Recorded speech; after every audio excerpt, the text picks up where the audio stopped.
ఇక విజయనగరంలో ఎమ్మెల్సీ బొత్స సత్యనారాయణ మాట్లాడుతున్నారు. లైవ్ లో చూద్దాం.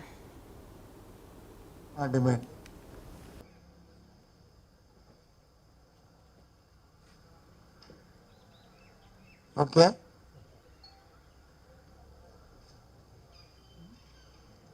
ఇక 2 రోజుల కిందట ముఖ్యమంత్రి గారు సభలో మాట్లాడతారు.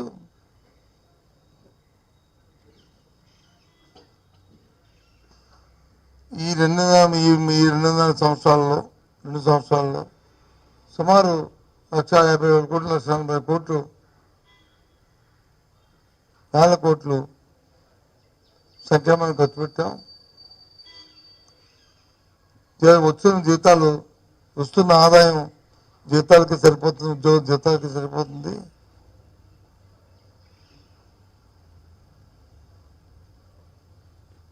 అని మాట్లాడతారు. ఏం చంద్రబాబు నాయుడు గారు మీరు అని చెప్పారు కదా సంపద సృష్టిస్తానని. సంపద ఎక్కడ సృష్టిస్తున్నారు? సంపద రాష్ట్రాన్ని అప్పుల పాలు చేసి అదోగతి పాలు చేస్తున్నారు. రాబోయే తరాలకు వచ్చి అప్పులు మిగిలిస్తున్నారు. ఏ ఒక్క పారామీటర్ కానీ అభివృద్ధిలో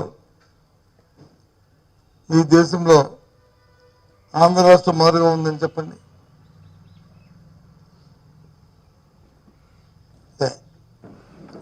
సంక్షేమ కార్యక్రమాలంటే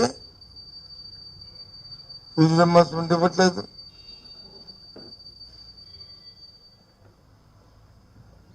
లేదు ఆరోగ్యశ్రీకి బకాయిలు పెట్టేస్తున్నారు, దాన్ని తోట్లు పొడిచారు. విద్యా వైద్యాన్ని పూర్తిగా నిర్లక్ష్యం చేశారు. ఆ 2 రంగాలు